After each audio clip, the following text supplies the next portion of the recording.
Bismillahirrahmanirrahim. Assalamualaikum warahmatullahi wabarakatuh. Alhamdulillah. Alhamdulillahilladzi hadana lihada wa ma kunna linahtadiya laula an hadana Allah. Asyhadu an la ilaha illallah wa asyhadu anna Muhammadan abduhu wa rasuluh la nabiyya ba'dah. Allahumma shalli wa sallim ala sayyidina Muhammad wa ala alihi wa ashabihi wa man tabi'ahum bi ihsan ila yaumiddin, amma ba'du. Allahumma nawwir qulubana binuri hidayatik kama nawwartal arda binuri syamsika abadan abadan. Allahumma aftah lana hikmataka wansur alaina rahmataka ya dzal jalalul ikram. Allahumma inna nas'aluka fahman nabiyyin wa hifdzal mursalin wa ilhamal malaikatil muqarrabin. Subhanaka la ilma lana illa ma 'allamtana innaka antal alimul hakim. Walhamdulillahi rabbil alamin. Alhamdulillah, kita bersyukur kepada Allah Subhanahu wa taala. Pada pagi hari ini kita kembali bermajelis. Mudah-mudahan majelis kita ini menjadi raudhah, menjadi taman surga di antara taman surga yang Allah hamparkan di muka bumi. Mudah-mudahan langkah kaki kita ke majelis ini adalah langkah kaki yang melapangkan langkah kita menuju surga Allah Subhanahu wa taala. Mudah-mudahan malaikat-malaikat Allah yang hadir di majelis ini senantiasa memberikan rahmat dan sakinahnya ke dalam hati kita, sehingga kita bangkit dari majelis ini mudah-mudahan semakin meningkatkan derajat ketakwaan kita di sisi Allah Subhanahu wa taala. Ibu bapak yang dirahmati oleh Allah Subhanahu wa taala dan rekan-rekan semua, kita akan melanjutkan pembahasan tentang asma Allah, Asmaul Husna. Kali ini, kemarin kita sudah membahas tentang Allah Al-Alim ya. Sekarang kita akan membahas tentang Allah Al-Qabid, Allah Al-Basit ya. Di dalam Al-Quran banyak disebutkan tentang sifat Allah ini ya. Al-Qabid artinya apa? Al-Basit artinya apa? Dalam penjelasan di sini dijelaskan Al-Basit ayu alladhi yabsutur rizqa liman yasha min ibadihi, yaitu Allah melapangkan rezeki kepada siapa yang dikehendaki. Al-Qabid artinya alladhi yadiku au yuharrimu man sya'a minhum min rizkihi, yaitu Allah menahan atau mengharamkan ya, terhadap rizkinya kepada seseorang atau kepada siapapun yang dia kehendaki ya. Karena Allah tahu ya, bahwa ada kemaslahatan dari menahannya Allah atau mengharamkannya Allah untuk memberi rezeki kepada orang tersebut ya. Itu digandeng ya. Sifat asma Allah Al-Qabid Al-Basit tidak sama dengan sifat yang lain. Asma ini digabungkan karena di Al-Quran selalu digandengkan ya. Allahu yabsutur rizqa liman yasha wa yaqdir ya, gitu. Dan banyak diulang-ulang seperti itu. Allah melapangkan rezeki kepada siapa yang dikehendaki dan menahannya kepada siapa yang dikehendaki.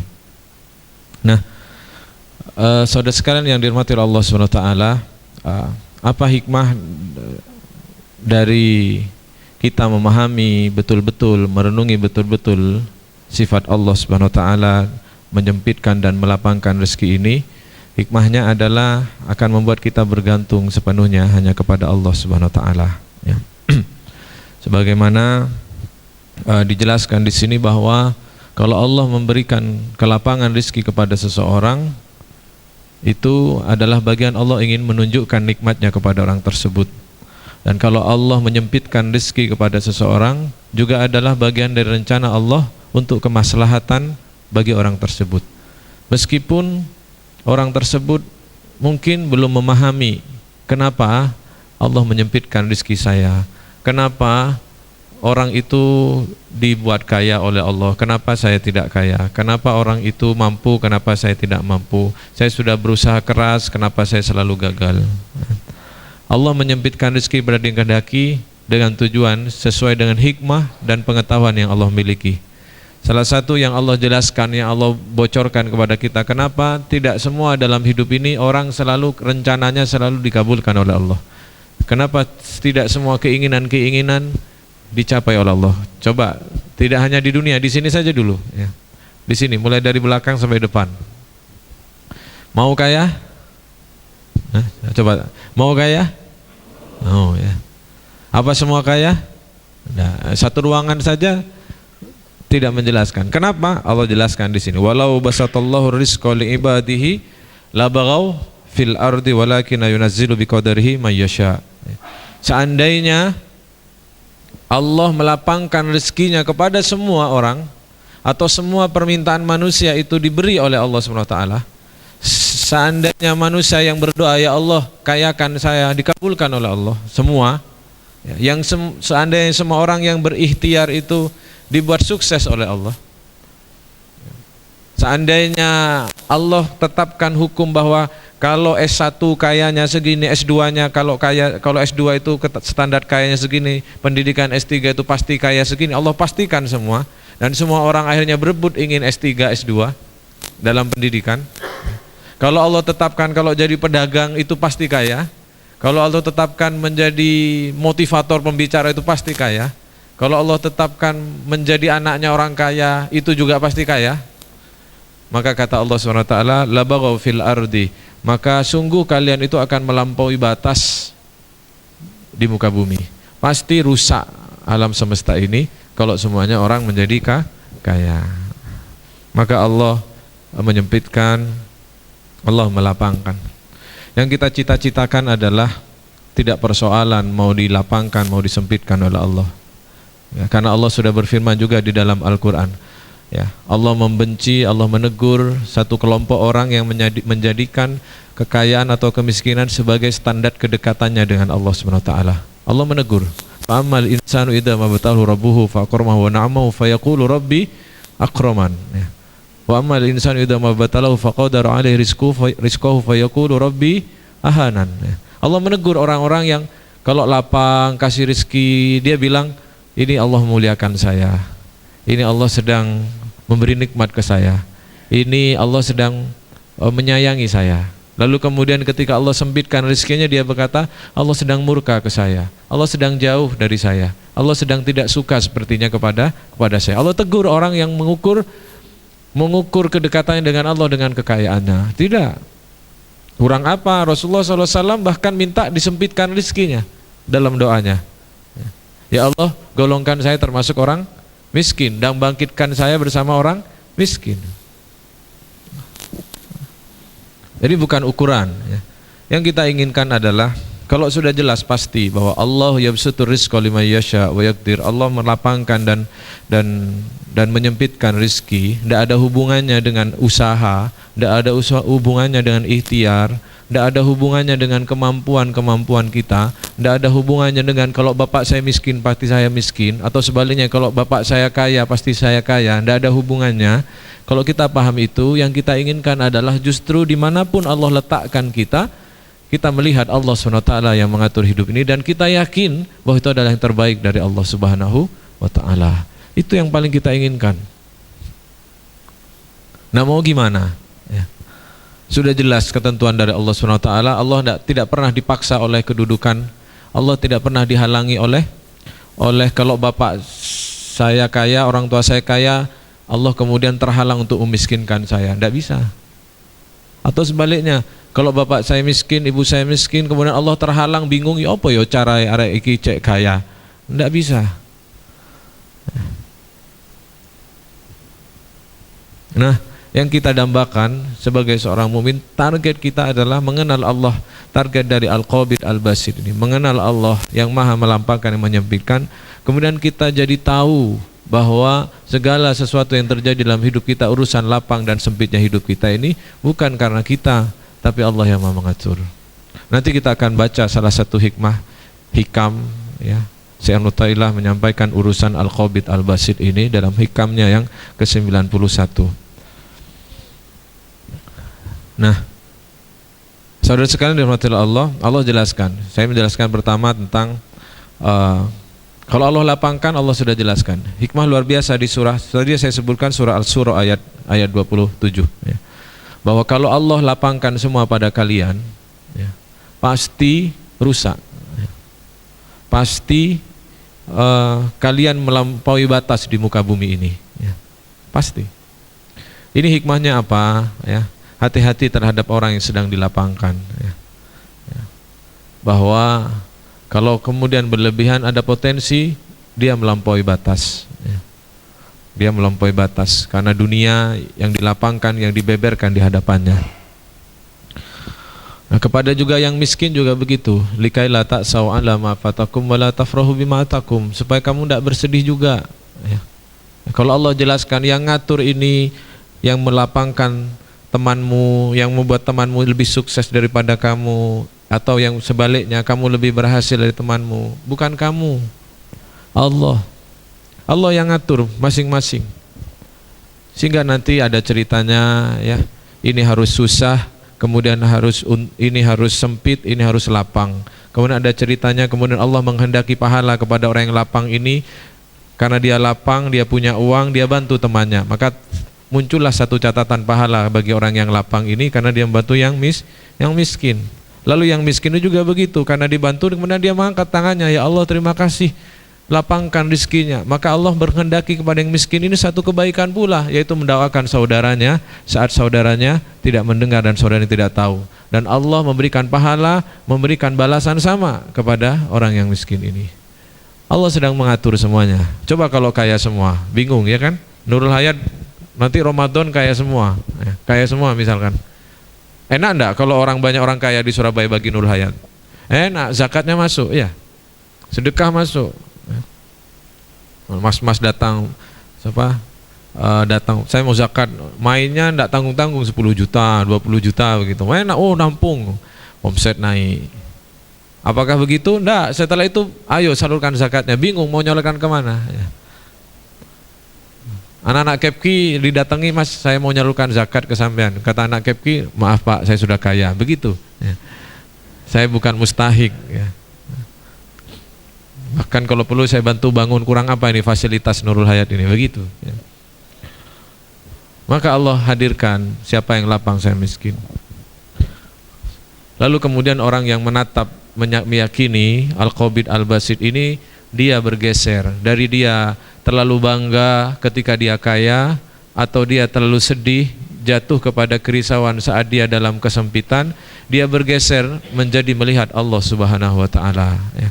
Kenapa sih orang berbangga-bangga dengan kelapangannya menurut kita? Apa sih yang membuat orang berbangga-bangga dengan kelapangannya? Ya?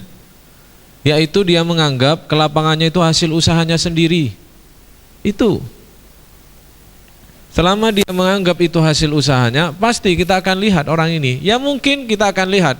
Kalau ketemu dengan Anda karena dilihat teman-teman ini ada orang soleh, maka dia bahasanya dia sesuaikan dengan lawan bicaranya. Maka dia akan memperbanyak kalimat Alhamdulillah. Alhamdulillah Mbak, usahaku sukses. Bagus, tapi kita tidak tahu hatinya ya. Apakah dia sedang berbangga dengan amalnya atau tidak? Ataukah Alhamdulillah itu hanya sekedar ya apa namanya, pemanis lah ya. Udah bagus. Kenapa orang itu berbangga? Karena dia menganggap itu dari upayanya. Kenapa dia bangga dengan anaknya yang sukses? Karena dia yakin, dia memahami, dia meyakini bahwa itu hasil kerja kerasnya ya. Maka Allah katakan supaya kamu tidak bangga terhadap apa yang Allah beri ya. Wala ta'sau 'ala ma fatakum, dan kamu tidak sedih terhadap apa yang Allah cabut. Kenapa sih orang terlalu terpuruk dalam kesedihan ketika dia dalam kesempitan? Kesempitan rezeki, kesempitan hidup. Kenapa? Karena dia menganggap ini adalah akibat seseorang, akibat saya, akibat orang tua saya, akibat suami saya, akibat istri saya, akibat pemerintah yang menaikkan BBM, ini akibat ini, yang itu yang menyebabkan dia dalam terpuruk bulat saja di situ, tidak pernah sampai kepada Allah SWT dan tidak pernah mengambil hikmah ya. Betul enggak? Halo? Ya. Seandainya melihat bahwa oh ini dari Allah. Ini nanti akan saya bacakan sebuah hadis yang terang benderang Rasul mengajarkan kepada para sahabat ya, yang mengeluh ketika harga-harga naik ya.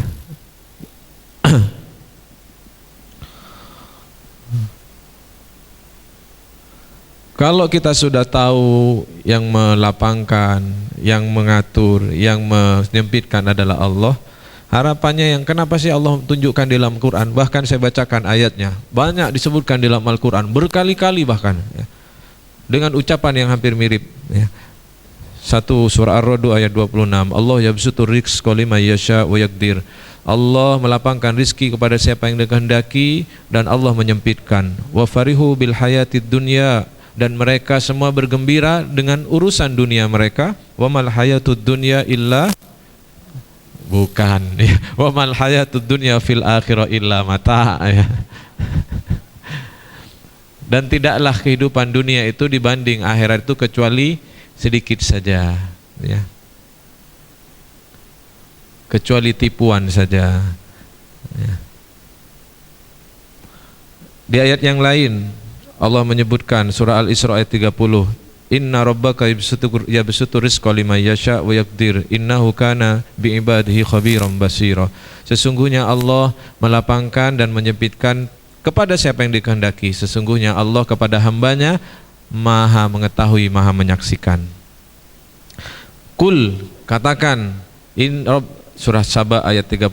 Kul inna rabbi yabsutu rizqa liman yasha wa yaqdir walakin aktsarun nasi la ya'lamun. Katakan kepada manusia itu bahwa Allah lah yang melapangkan dan menyempitkan rezeki. Ini diawali dengan ayat-ayat tentang mereka yang mengeluhkan tentang bahwa yang mengatur rezeki mereka itu adalah diri mereka sendiri. Orang-orang musyrik yang menganggap bahwa patung-patung mereka lah yang mengatur rezeki mereka. Maka Allah katakan bahwa yang melapangkan dan menyempitkan rezeki itu adalah Allah. Akan tetapi Allah sudah ingatkan bahwa banyak manusia yang tidak mengerti. Saudaraku yang dirahmati Allah SWT, Allah ulang. Karena apa? Permasalahan iman kita hari ini bukan kita menyembah patung ya. Permasalahan terganggunya tauhid kita kepada Allah hari ini bukan karena kita melakukan bid'ah dan melakukan sesajen. Kita mungkin sudah tidak melakukan itu. Permasalahan tauhid kita yang sampai sekarang mungkin belum sempurna adalah kita tidak yakin bahwa rezeki itu sudah diatur oleh Allah Subhanahu wa taala. Kalau ada orang yang melakukan hal-hal haram ya, dia karena tidak yakin bahwa rezeki itu sudah diatur oleh Allah ya. Pak, kalau saya berhenti dari melakukan haram ini, bagaimana kehidupan saya? Dia tidak yakin bahwa rezeki dijamin oleh Allah. Kalau ada orang yang kehilangan sepeda motornya, kalau ada orang yang kehilangan uangnya, kalau ada orang yang ditipu oleh temannya, investasi bisnis lalu tertipu oleh temannya dan kepikiran berhari-hari karena dia berpikir bahwa lapang dan sempitnya itu ada di tangannya ya. Lalu dia berhari-hari begini, aduh laopo aku percaya ambek RI-ku, aduh laopo aku percaya ambek RI-ku. Kenapa? Karena dia tidak yakin yang melapangkan menyempitkan adalah Allah Subhanahu wa taala. Dan untuk sampai yakin itu memang berat, betul? Ya. Berat. Kalau sampean sama saya dapat itu, bersyukurlah kepada Allah ya. Itulah nikmat yang besar ya. Kata Roma Irama, hidup ini seperti roda yang berputar, kadang di atas, kadang di bawah. Pasti kita akan mengalami itu. Dan ini ada sebuah hadis dari Rasulullah SAW ya. Suatu ketika ada di zaman Nabi ya, lagi harga-harga naik ya, harga korma naik, gandum naik gitu mungkin ya. Kemudian ada beberapa orang yang datang kepada Rasulullah SAW dan berkata, Ya Rasulullah, ghalas sa'ar fa as'ar lana. Ya Rasulullah, tolong ya berikan keputusan. Beliau kan presiden ya, pemerintah, kepala pemerintahan. Berikan keputusan untuk menurunkan harga sehingga kami ini ringan semua dalam hidup. Ya, bisa saja Rasul melakukan itu. Tapi kesempatan itu Rasul untuk memberikan pelajaran tauhid kepada orang-orang Madinah waktu itu. Rasul berkata, faqala Rasulullah sallallahu alaihi wasallam, innallahal basit al-qabid ar-razzaq wa inni la arju anna al-qallah laisa ahda yatlubuni bidulmihi fi nafsi wa malin. Rasul berkata, sesungguhnya Allah itu yang melapangkan, yang menyempitkan, yang memberi rezeki. Sesungguhnya aku berharap kepada Allah kelak ketika Allah bangkitkan, kalian tidak ada yang menuntutku atas kedolimanku dalam hal harta maupun jiwa.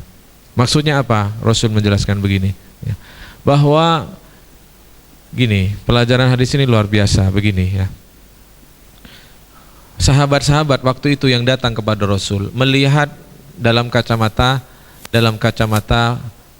syariat atau dalam kacamata fakta ya.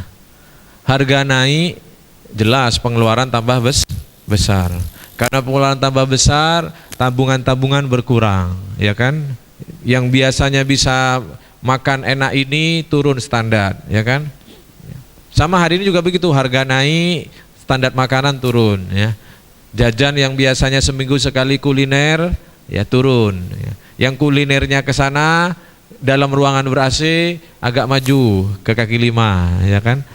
Nanti kalau naik lagi tidak sanggup, gaji tidak sesuai atau pendataan tidak sesuai, harga-harga melambung, turun lagi. Termasuk rumah, kos-kosan ya. Dulu punya uang sekian, persentase bisa beli rumah 80%. Makin ke sini menurun ya, 60%. Makin sekarang faktanya adalah 10% kesanggupan untuk membeli rumah ya. Maka muncul ya, saya ini kok tambah susah, ini gara-gara harga yang naik gitu kan. Ini kita akan mengatakan begitu, dan itu tidak salah. Ini gara-gara BBM yang naik, ini gara-gara developer yang luar biasa, ini dipegang oleh cukong-cukong begitu kan kita kan. Ini dipegang oleh mafia-mafia ya, sehingga ini harga naik, dimainkan ya. Bubble apa namanya itu? Bubble game ya. Apa namanya, dilambungkan harga-harga, tanah naik semua. Makin kesini saya makin tidak bisa. Ini gimana hidup ini saya? Wah, Indonesia ini wis ndak tepak begitu biasa obrolan di warung kopi kan. Wis saiki wis wis tanah tambah larang, saiki lek golek tanah iku Masya Allah gitu kan. Obrolannya ke sana, ndak salah, ndak apa-apa. Tapi kalau terlalu sering, hati-hati. Kalau terlalu sering kita selalu menisbatkan segala yang menyempitkan diri kita kepada fakta yang hanya dilihat oleh mata, harga naik, ini naik dan sebagainya. Kita ada seseorang yang di PHK mungkin, ada yang dikeluarkan, anak biaya rumah sakit naik dan sebagainya, keluar biaya. Kalau hanya kita melihat mata itu, kita terhalang, terhijab dari melihat Allah SWT, melihat Allah SWT, melihat asma Allah SWT, Al-Qabid Al-Basir ini. Kalau terhijab apa? Hukumannya jelas, kesusahan di dunia.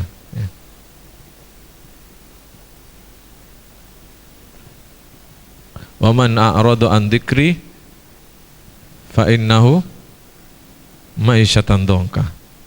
Barang siapa yang berpaling dari mengingat aku, mengingat asma Allah ini, maka Allah akan berikan kehidupan yang sempit bagi dirinya.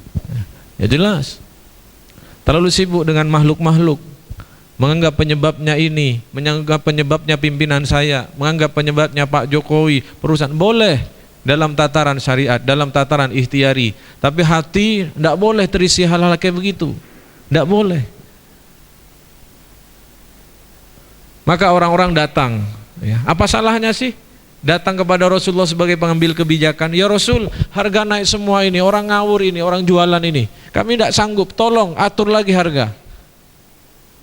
Jawaban Nabi mestinya, oke, tunggu sebentar, saya akan rapatkan dengan menteri-menteri saya, kan begitu kan? Tapi tidak. Nabi tahu masalah persoalannya mungkin hanya Nabi bisa saja, turunkan harga, selesaikan harga, ringankan harga, lalu mereka kemudian gini loh enak. Nabi bisa saja begitu karena ucapannya didengar oleh para sahabat. Semua orang Yahudi waktu Nabi di Madinah takluk kepada Rasul. Tapi bagi Nabi urusannya bukan itu. Menyelesaikan itu hal yang sepele. Ada jauh yang lebih penting yang Nabi lihat ketika orang-orang datang kepada Rasulullah SAW protes itu. Ada jauh yang lebih penting. Yaitu apa? Soal tauhid, soal yakin. Maka Nabi hampir tidak nyambung antara yang diminta dengan yang dijawab. Tapi itulah Rasulullah SAW. Karena beliau dibuka sudah perbendaharaan langit dan bumi. Sudah Rasul pernah diisrokan, dilihat bagaimana keadaan di surga, bagaimana keadaan orang-orang di neraka. Nabi sudah dibentangkan oleh Allah bagaimana keadaan-keadaan orang terdahulu satu persatu dari tauhidnya yang bagus kemudian pelan-pelan bergeser karena kenikmatan, karena tidak yakin kepada sifat-sifat rububiyah Allah Subhanahu wa taala. Maka Nabi berkata, wallahi, sungguh kata Nabi, yang melapangkan, yang menyempitkan rezeki itu Allah, bukan harga-harga barang yang naik. Dan selesai. Nabi tidak beri di hadisnya, saya tidak tahu, saya belum mendetail membaca asbabul nuzul hadisnya apa Nabi memutuskan atau berhenti di situ. Kalaupun berhenti di situ, itu pelajaran berharga dari Nabi, pukulan telak dari Rasulullah SAW. Sampai aku protes-protes selalu, kalau saya ini gara-gara ini, kalau ini rumah sakit naik, ini naik dan sebagainya, kalau saya begini gara-gara ini, selalu begitu. Nabi kemudian menyebutkan yang ngatur itu Allah. Itu pelajaran pertama. Pelajaran kedua, mari kita buka mata hati kita, ya. Rasul katakan naiknya harga dan sebagainya, kalau ditarik ujungnya hakikatnya karena Allah berkehendak lain, ya. Kalau kemarin, ya, seolah-olah begini, ya, kalau seminggu yang lalu kita bisa makan soto daging, rawon daging, ya, kita punya uang, bisa belanja, bisa ya sederet mer itu kuliner bisa kita datangi dengan uang kita, dan kita beli dan lalu kita makan, berhasil masuk ke dalam mulut kita, itulah memang rezeki kita. Tapi kalau suatu saat Allah menghendaki bulan ini sampai tidak boleh makan sate, tidak boleh makan enak di warung-warung itu, maka Allah akan kehendaki dengan banyak cara, dan caranya itu yang harus kita peka. Jangan sampai cara-cara Allah itu kemudian memutuskan bahwa itu dari Allah. Caranya banyak. Kalau mau paket, Allah hanya satu orang saja yang diputuskan untuk tidak makan enak, ya, untuk tidak menikmati rezeki, beli pakaian baru dan sebagainya, maka Allah buat dengan melambungkan harga dalam suatu wilayah. Maka kemudian hampir semua berjamaah tidak jadi makan enak. Tapi kalau cuma satu orang, maka orang yang lain tetap harga dalam kondisi yang sama, tapi orang ini dikeluarkan dari perusahaan sehingga nganggur. Banyak cara, dan itu jangan diputus dari bahwa segala sesuatu itu adalah dari Allah Subhanahu wa taala. Bapak Ibu sekalian, kalau kita bisa ini enak enggak? Kalau Allah kasih ini, bukan bisa. Kalau Allah kasih ini enak enggak? Enak. Lapang sempit itu pasti keniscayaan, ya. Nanti gini, numpuk ya kan? Tabung, ada uang, tabung,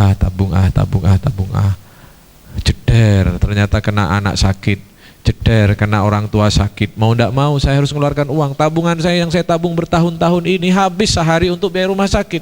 Masya Allah. Ya itulah Allah. Kalau jenengan sama saya itu bukan soal nabung banyaknya, bukan soal konon habisnya.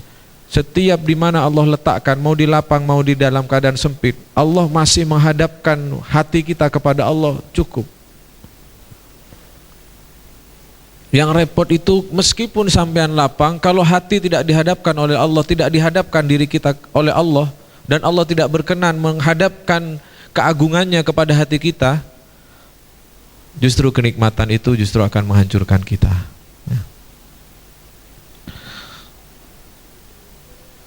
Begitu ya, Bapak sekalian. Nah, saya akan melanjutkan berikutnya. Kita renungi sebuah hikmah yang disampaikan oleh Syekh Ibnu Athaillah dalam kitab Al-Hikam berkaitan melapangkan dan menyempitkan. Dalam hikmah-hikamnya beliau berkata, basatoka kaila yungkiyaka ma'al qabdi. Allah melapangkan kamu supaya kamu tidak menjadi hamba dari kesempitan. Saya jelaskan nanti ya. Wa qabadaka kaila yatrukaka ma'al basti. Dan Allah menyempitkan kamu supaya kamu tidak menjadi hamba dari kelapangan.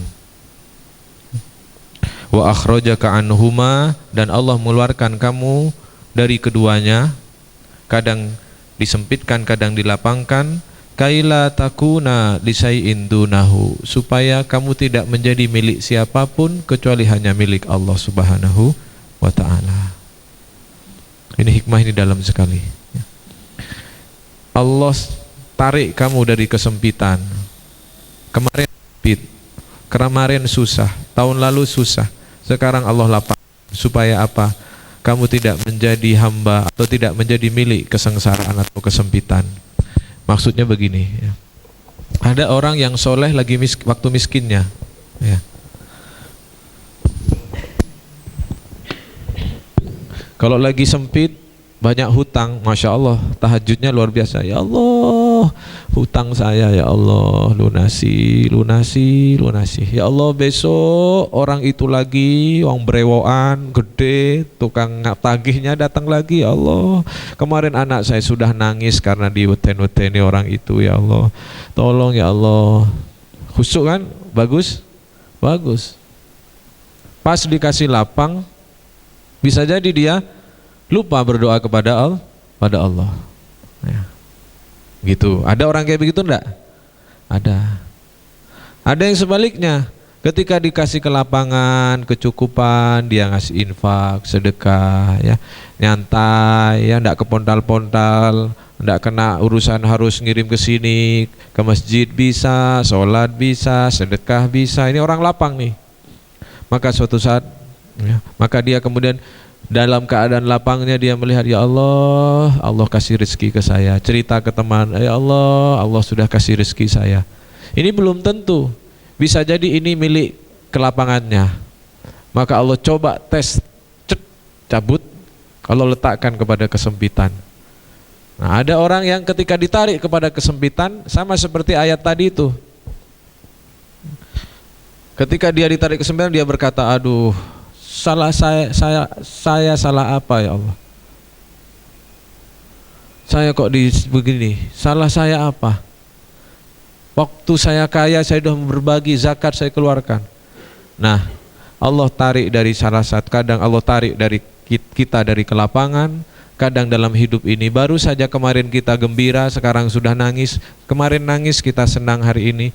Allah ganti-gantikan ke sana supaya apa? Supaya Anda bukan milik kemiskinan, bukan milik kesempitan, bukan milik kelapangan, tapi Anda benar-benar milik Allah SWT. Sehingga apapun keadaannya, hanya Allah yang ada di dalam hati kita.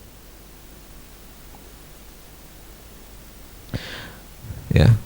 Sehingga taatnya Anda bukan karena Anda miskin, taatnya Anda bukan karena Anda kaya, bukan karena Anda cukup. Taatnya Anda karena benar-benar menyaksikan Allah SWT, menyaksikan kebesarannya.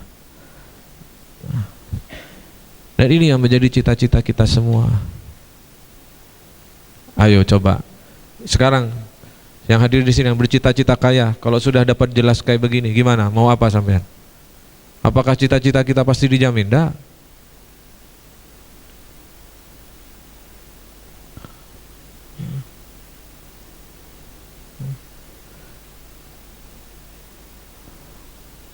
Inginnya kita itu kapanpun Allah letakkan, di takdir manapun yang Allah kehendaki, ya, hati ini menghadap kepada Al-Qabid Al-Basit. Coba, apa ruginya bagi Anda? Coba lihat, apa ruginya seseorang yang, saya kasih contoh ya, dia sukses, nabung, ya. Lalu kemudian ditipu orang, habis ditipu, ya, istrinya tidak sanggup mungkin, minta dipulangkan ke orang tuanya. Wong pernah sudah tahu kaya, ya kan? Ini coba Anda analisa, apakah orang ini dalam kesusahan atau dalam kebaikan? Ya, coba lihat. Istrinya lari, ya, tidak mau karena ini bangkrut.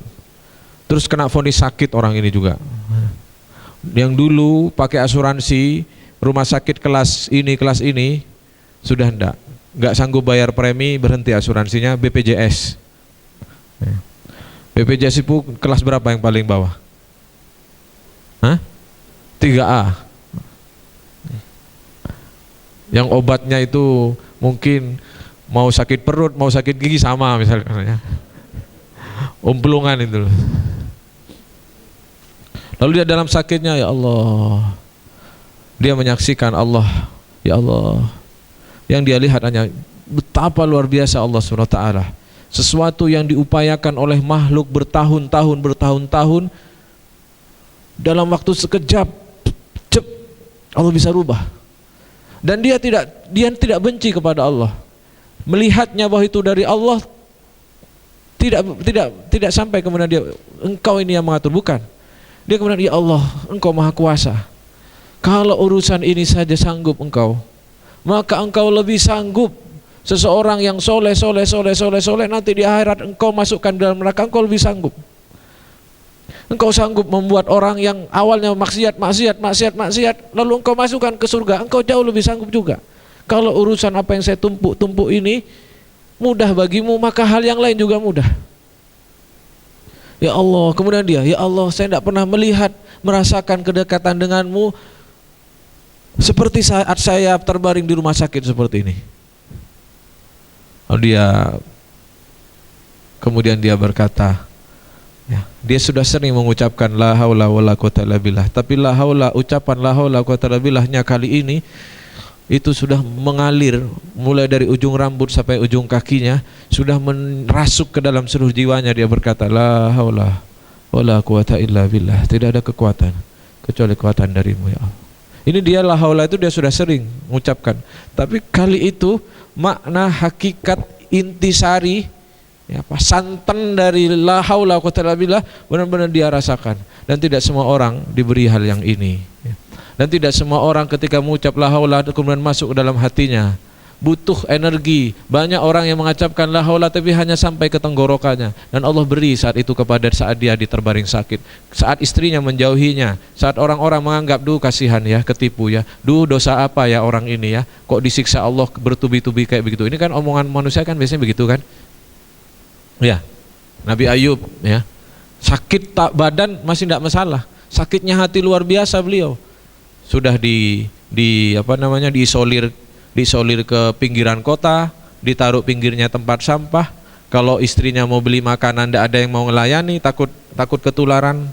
Setiap orang lewat pegang hidung, terus melihat begini, terus bilang begini, duh kasihan ya, ini orang banyak dosa paling diazab sama Allah. Tiap orang lewat ngomongin Nabi Ayub begitu.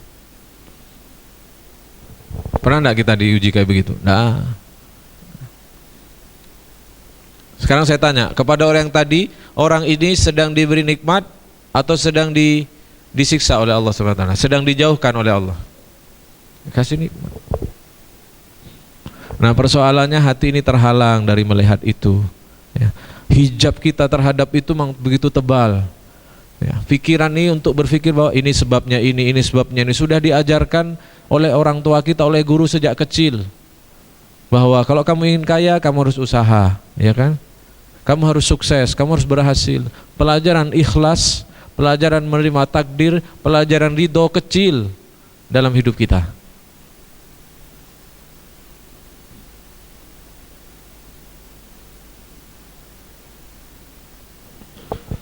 Ada pertanyaan? Ada yang mau dibahas?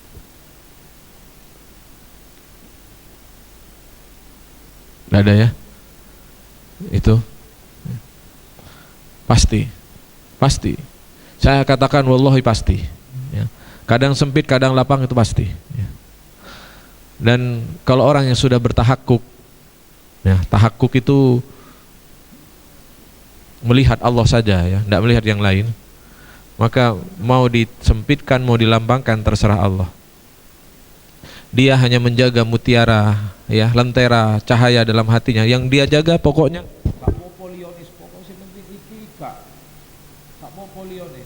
gak apa-apa, yang penting cahaya hidayah ini, cahaya ma'rifah ini, cahaya menyaksikan keagungan, kelembutan Allah, perbuatannya Allah ini, tidak lepas dari saya, tidak masalah, gak apa-apa. Dia jaga betul yang ini. Sedangkan orang-orang yang terhijab dari Allah, dia, ya opo carai aku gak susah, ya opo carai aku gak sempit, gak utang, gak loro. Dan dia disibukkan selalu seperti itu, sehingga dia risau setiap saat. Sedangkan orang yang menyaksikan, bertahakkuk kepada Al-Qabid Al-Basit, dia fokus kepada lentera yang Allah nyalakan dalam hatinya, lentera ma'rifah, lentera penyaksian bahwa ini adalah perbuatan takdir kehendak Allah yang tidak bisa saya lawan. La mani alima a'taita wa la mu'ti alima mana'ta. Kalau Allah mau beri tidak ada yang menghalangi, tapi kalau Allah mau menghalangi tidak ada yang bisa memberi. Keyakinan ini yang harus kita jaga, teman-teman sekalian. Baik. Kalau tidak ada pertanyaan, mari kita ya.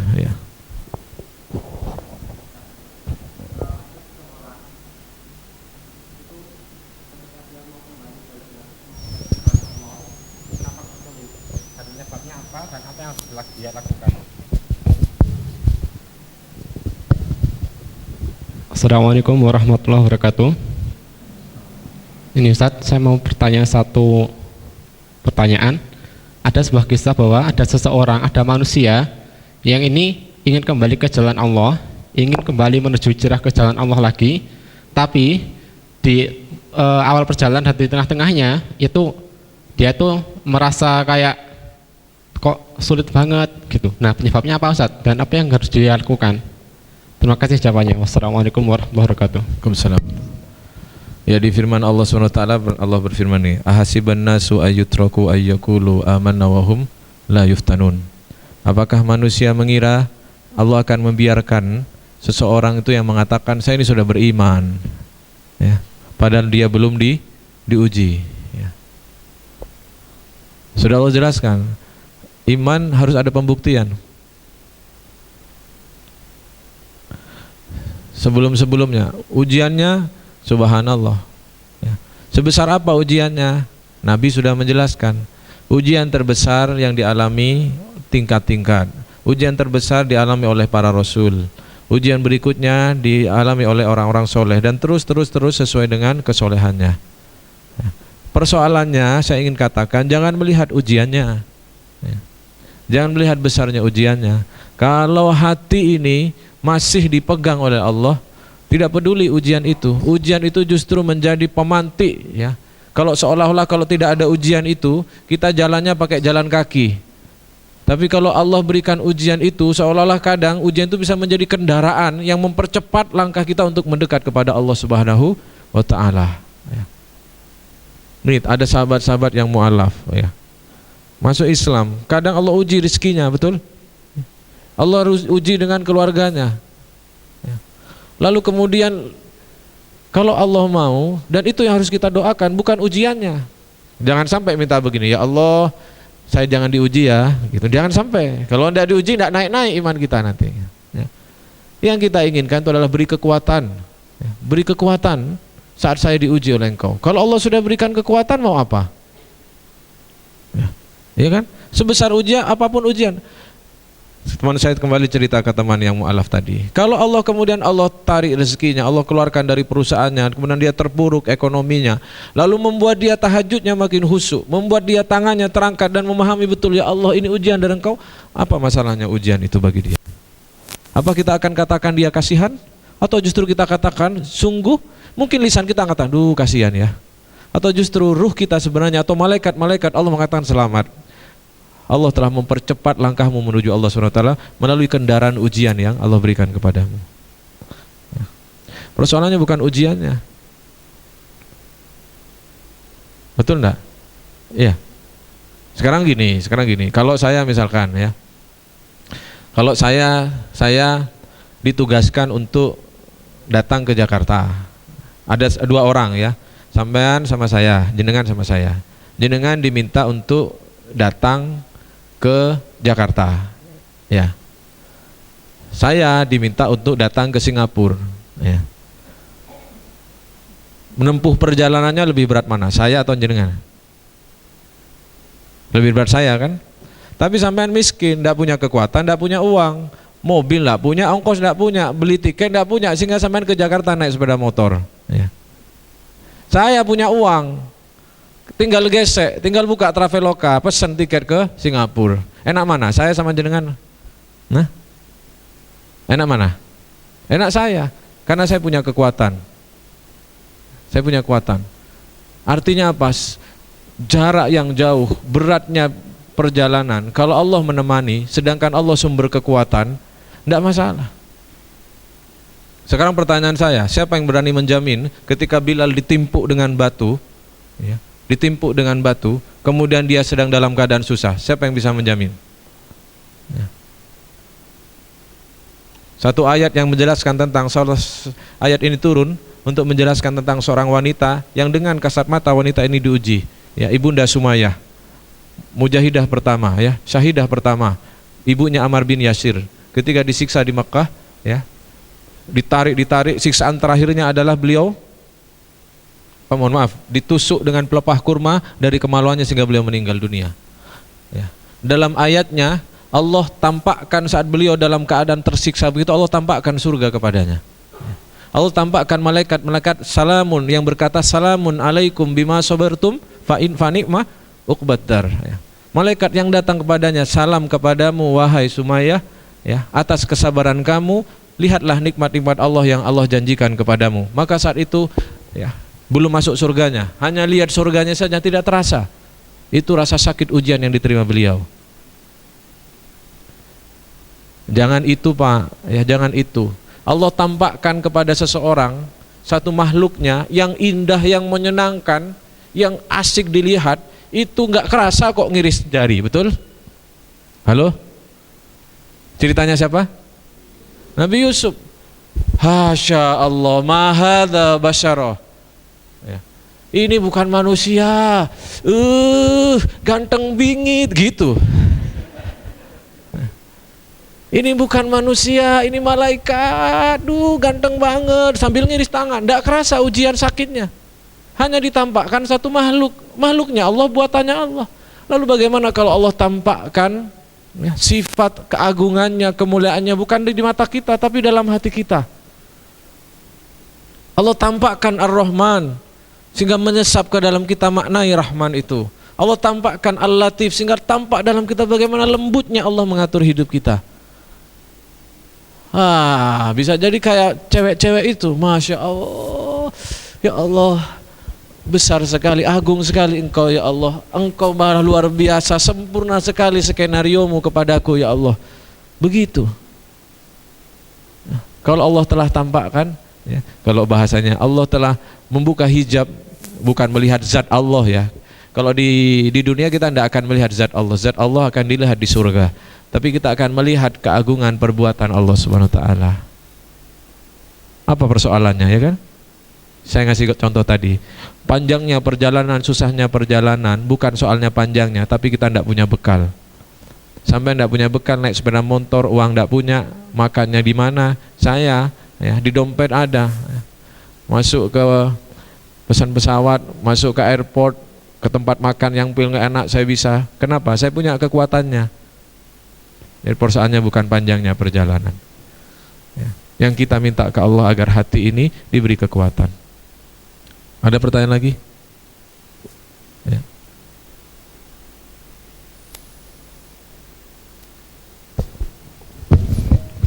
Assalamualaikum warahmatullahi wabarakatuh. Waalaikumsalam. Allah tidak senang terhadap hambanya yang mengukur kedekatannya itu menurut kelapangan dan kesempitan yang Allah berikan. Begitulah yang diungkapkan barusan. Ketika Allah memberikan kelapangan dan kita mengungkapkan, ya Allah, ini karena belas kasih-Mu terhadap hamba dan ini karena kasih sayang-Mu.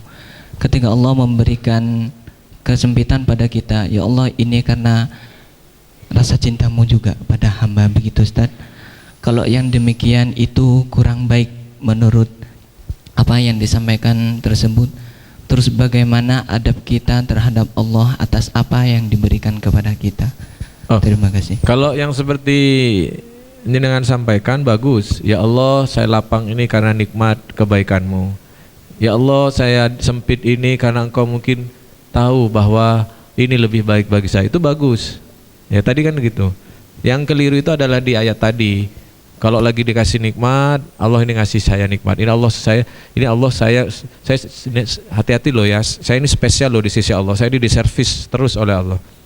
Pas lagi miskin, wah ini Allah menjauh dari saya gitu. Nah itu yang tidak boleh. Yang mengukur dengan itu seperti itu. Tapi kalau semua ini wujud cintanya Allah, bagus. Justru itu seharusnya. Mau kaya mau miskin, itu adalah pilihan terbaik dari Allah Subhanahu wa taala. Ya. Baik, sebagai latihan ya. Yang di sini dikasih karunia cukup, tabungannya ada tabungan, punya warisan tanah, punya apa? Untung yang ceramah bukan Ustadz Yusuf Mansur. Kalau Ustadz Yusuf Mansur sedekahkan, begitu ya. Nah, begini ya. Begini, yang punya itu ya, pikirkan betul bahwa sama sekali hindari rasa bergantung kepadanya. Ya. Uang tabungan Anda itu kalau mau Allah cabut hari ini, Allah cabut. Tanah itu kalau Allah tidak buat bermanfaat buat kita, tidak akan bermanfaat. Banyak cara, anak sakit ceret habis. Banyak cara kalau Allah mau ambil itu. Jangan bergantung. Sebaliknya, kepada yang masih ngekos, ya, kipas angin kos-kosannya kamar mandi luar gitu kan. Tanah belum ada, tabungan belum ada, percayalah ya, bahwa itu tidak menyebabkan kemudian kalau Allah menghendaki memberikan sebuah rizki kepada kita kemudian terhalang karena ketidakmampuan kita. Jadi Allah tidak dihalangi oleh kekurangan kita, dan Allah juga sama juga. Allah tidak dipaksa untuk memenuhi karena kelapangan kita. Allah tidak pernah dipaksa dan tidak pernah dihalangi oleh apapun. Jangan bergantung. Setuju ya? Kata Rasulullah SAW, ma laisa laka mimma laka, tidak ada yang menjadi hartamu kecuali 3 ya. Apa itu? Ma akalta fa'afnaita, yaitu yang kamu makan lalu habis. Ma labatta fa'ablaita, apa yang kamu pakai lalu menjadi usang. Ma tasaddaqta ya, fa'abqaita, apa yang kamu sedekahkan lalu itu kekal di sisi Allah Subhanahu wa taala. Rezeki kita cuma 3 kok. Tabungan, rekening, rumah yang di sana, rumah yang di sini, bukan rezeki kita. Sampai benar-benar kita cairkan lalu jadi makanan bagi kita, itulah rezeki kita. Pakaian yang kita pakai sekarang, ibu-ibu numpuk-numpuk jilbab nggak dipakai-pakai, plastiknya masih ada, labelnya masih ada ya, bukan rezeki kita. Sampai benar-benar dipakai. Maka luar biasa Rasulullah SAW ketika berkata kepada Aisyah, dikasih hadiah kambing, Aisyah sedekahkan sebagian daging ini, kasihkan ke orang. Aisyah membagikan ke orang-orang. Lalu kemudian Rasul bertanya ya, Aisyah, sudah kamu bagikan? Sudah ya Rasul, habis semua, tinggal pundak, daging pundaknya. Kata Rasul, keliru ya, semuanya kita simpan kecuali daging pundaknya, kata Nabi. Kamu keliru ngomong Aisyah, yang benar itu adalah semuanya kita simpan, berhasil kita simpan ya Rasul, kecuali daging pundaknya. Maksudnya apa? Di akhirat kelak yang dimakan oleh Aisyah dan Rasulullah, daging pundak itu habis menjadi kotoran. Sedangkan yang dibagikan oleh Aisyah kepada orang-orang lain itu kekal, tersisa sampai nanti di akhirat menjadi pahala-pahala. Ibu-ibu ya, begitu ya. Jadi kalau nanti suami tanya, "Ma, wis mari dipakai no." Gurung ya, semuanya tak simpen ya. Ya. Semuanya tak simpen. Ya. Yang habis cuman ini tok ya. Yang mau kita makan berdua ini ya. Yang lain kita simpan. Di mana? Di akhirat. Gitu ya. Ada lagi terakhir? Tidak ada. Mari kita membaca, bertakarub kepada Allah, membaca Asmaul Husna ya, mudah-mudahan dengan bacaan Asmaul Husna Allah berkenan menambahkan ilmu ke dalam hati kita. Bismillahirrahmanirrahim. Nas'aluka ya man huwallahu alladzi la ilaha illa huwar rahmanur rahim, al-malikul quddusus salamul mu'minul muhaiminul azizul jabbar, takabbirul khaliqul bari'ul musawwirul ghaffar, al-qaharul wahhab,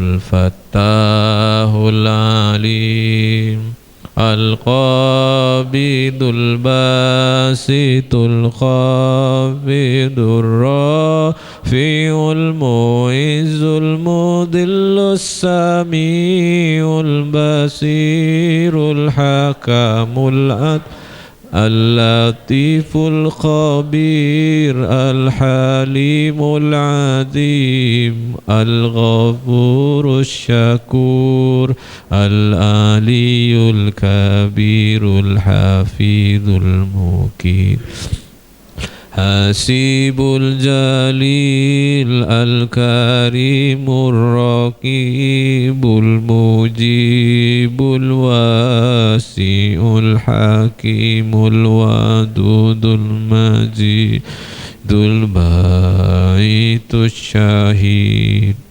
الحق الوكيل القوي المتين الولي الحميد المحصي المبدئ المعيد المحيي المميت الحي القيوم الواجد الماجد الواحد الصمد القادر المقتدر المقدم المؤخر الأول الآخر الظاهر الباطن الوالي المتعالي البر التواب المنتقم العفو الرؤوف المالك الملك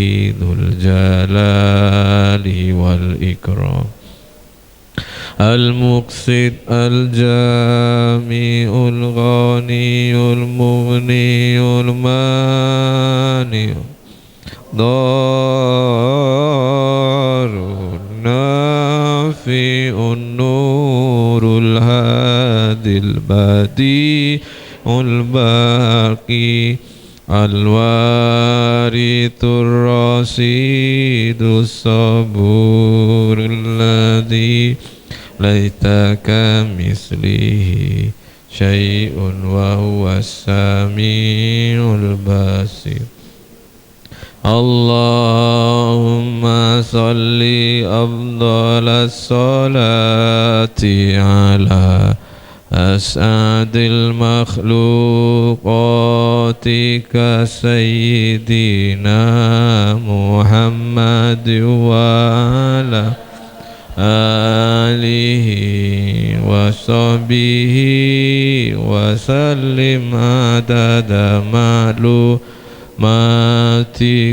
ومداد كلماتك كلما ذكرك الذاكرون وغفل عن ذكرك الغافلون. Saudaraku semua yang dirahmati Allah SWT, tidak ada kenikmatan yang lebih besar melebihi kalau Allah berkenan menanamkan sikap ridho ke dalam hati kita.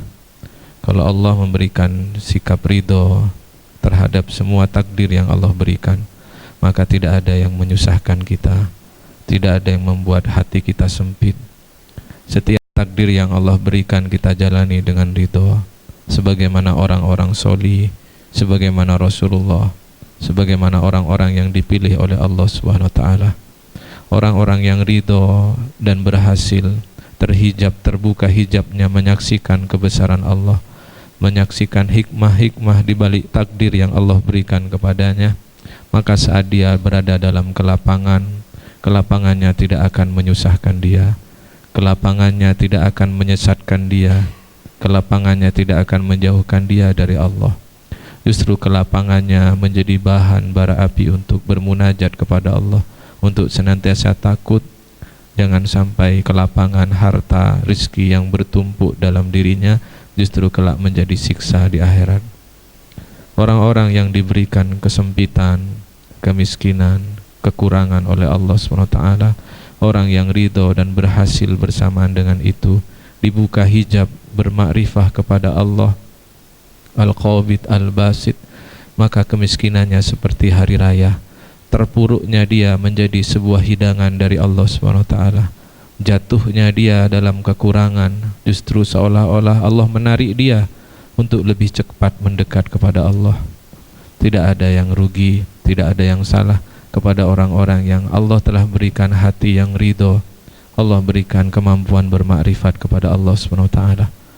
Mari kita meminta, bermunajat kepada Allah agar Allah memberikan karunia hati yang yakin kepada Allah SWT.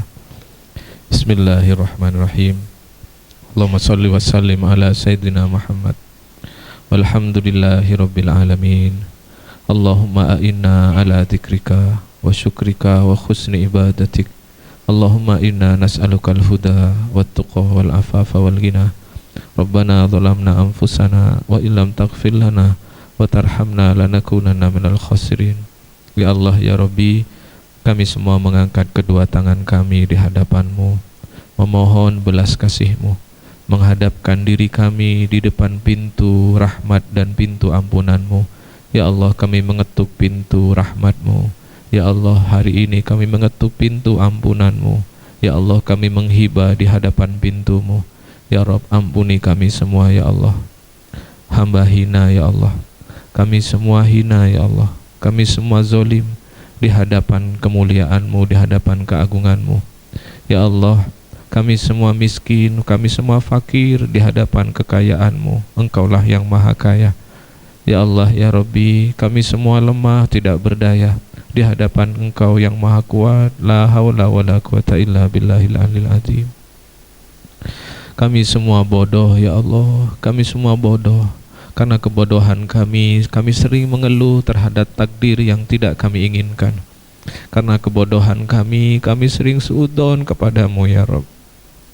Karena kebodohan kami sering terlalu berbangga atas nikmat yang Kau berikan kepada kami. Kami mengira itu adalah kebaikan daripada Engkau. Padahal setiap kenikmatan yang Engkau berikan kepada kami, kelak Engkau akan mempertanyakan, kelak Engkau akan menuntut balasan dari kami.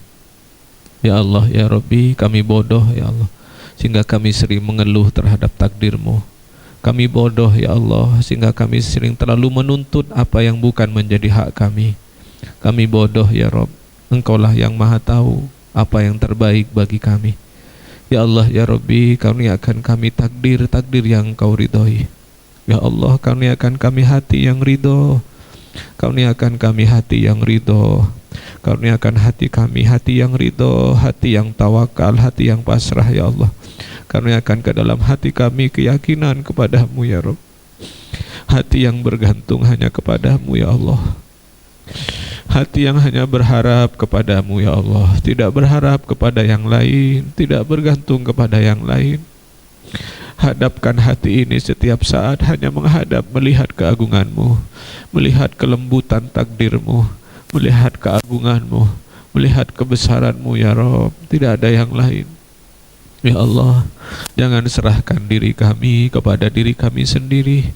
Jangan Engkau serahkan urusan kami untuk kami urus sendiri, karena sungguh kami tidak sanggup ya Rabb.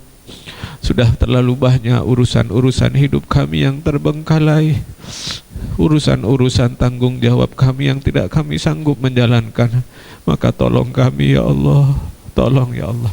Perbaiki urusan kami dengan hawa nafsu kami, perbaiki urusan kami dengan ayah ibu kami, perbaiki urusan kami dengan suami istri kami, perbaiki urusan kami dengan anak-anak kami, perbaiki urusan kami dengan teman-teman kami. Ya Allah, jangan Engkau serahkan ke dalam kami kepada hawa nafsu kami, karena sungguh telah berlalu masa di mana ya Rabbi kami telah terbawa oleh hawa nafsu kami dipermalukan oleh hawa nafsu kami dipermalukan karena menuruti hawa nafsu kami menjadi terhina karena menuruti hawa nafsu kami menjadi malu kepadamu untuk sholat menghadap kepadamu karena selesai menuruti hawa nafsu kami. Ya Allah, jangan serahkan kami kepada hawa nafsu kami. Rabbana zalamna anfusana wa illam taghfir lana wa tarhamna lanakunanna minal khasirin. Ya Allah, karuniakan cahaya ma'rifat dalam hati kami ya Allah. Letakkan kami di takdir manapun yang Engkau kehendaki ya Allah, asal Engkau ridho ya Allah. Letakkan kami di takdir manapun yang Engkau kehendaki ya Allah, asal Engkau ridho, dan Engkau karuniakan keridhaan ke dalam hati kami ya Rabb. Ya Allah, jangan biarkan urusan-urusan dunia membutakan hati kami. Jangan biarkan kelapangan-kelapangan, kenikmatan-kenikmatan dunia menipu kami. Jangan biarkan kesusahan-kesusahan dunia ini membuat kami putus asa dari rahmat-Mu, membuat kami merasa kecil untuk mengharap keagungan-Mu, mengharap pertolongan-Mu. Ya Allah, kepada saudara-saudara kami yang Kau uji dengan sakit, sembuhkan ya Rabb. Allahumma ashfi la shifaan illa shifauk, la shifaan ya Rabbi, sembuhkan mereka ya Allah. Ya Rabbi, kepada saudara-saudara kami yang Kau uji dengan kesempitan harta, hutang piutang, ya Razzaq, lapangkan rezekinya ya Allah, lunasi hutang piutangnya ya Allah, karuniakan kesabaran di masa ujiannya ya Allah. Ya Allah, hibur mereka saudara-saudara kami dengan keyakinan kepadamu ya Allah. Jangan biarkan mereka berputus asa dari rahmat-Mu. Rabbana atina min ladunka rahmah wa hayyi' lana min amrina rasada. Rabbana atina fid dunya hasanah wa fil akhirati hasanah wa qina adzabannar. Wa sallallahu ala sayyidina Muhammadin sallallahu alaihi wasallam. Subhana rabbika rabbil izzati amma yasifun wa salamun alal mursalin walhamdulillahi rabbil alamin. Al-Fatihah.